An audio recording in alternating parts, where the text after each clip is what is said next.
కొంచెం సువార్తను విని విశ్వాసం ఉంచింది. ఆవిడ ప్రార్థనకి తీసుకుని వచ్చింది. మా మొట్టమొదటి హీలింగ్ ఆ అబ్బాయికి జరిగింది. దేవునికి స్తోత్రం. అతను రావటం, నిరాకరింపబడిన రాయి తలకు మూలం. కరెక్ట్గా అతను రావటం, ప్రార్థన చేయటం, ఇన్స్టెంట్ హీలింగ్. విత్ ఇన్ సెకండ్లో అతను నార్మల్ అయిపోయాడు. సెకండ్ వీక్కి ఈ వార్త తెలిసి అదే గ్రామంలో ఒక కుష్టి వ్యాధి గల వ్యక్తి, ఎలిఫెంట్ లెగ్ బోధకాలు గల వ్యక్తి, ఇద్దరు కూడా సెకండ్ ఫ్రైడే రావటం, ప్రార్థన చేయటం. నెక్స్ట్ వీక్ అలా గోళ్ళు పుట్టుకొచ్చాయి ఆ కుష్టి వ్యాధి గల వ్యక్తికి. ఇదంతా పుండ్లు, రస్తో, ఇది పస్తో, బ్లడ్తో ఇట్లా లీక్ అవుతూ ఉండేది. కానీ ఆ చిన్న వయసులో నాకేం అనిపించలేదు. ప్రభు ఆత్మతో నింపబడి చేయి పెట్టి ప్రార్థన చేయగానే నెక్స్ట్ వీక్ ఫ్లష్ వచ్చేసింది, గోళ్ళు పుట్టుకొచ్చాయి.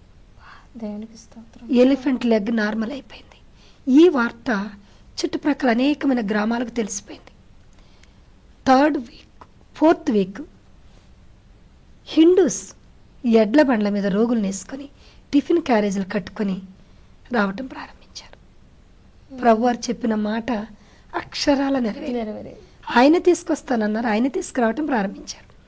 ఇక అక్కడ పరిస్థితి ఎలా ఏర్పడిందంటే, ఒక చిన్న పాప మెరుగని పసిపాపలోనికి దేవుడు వస్తున్నాడట.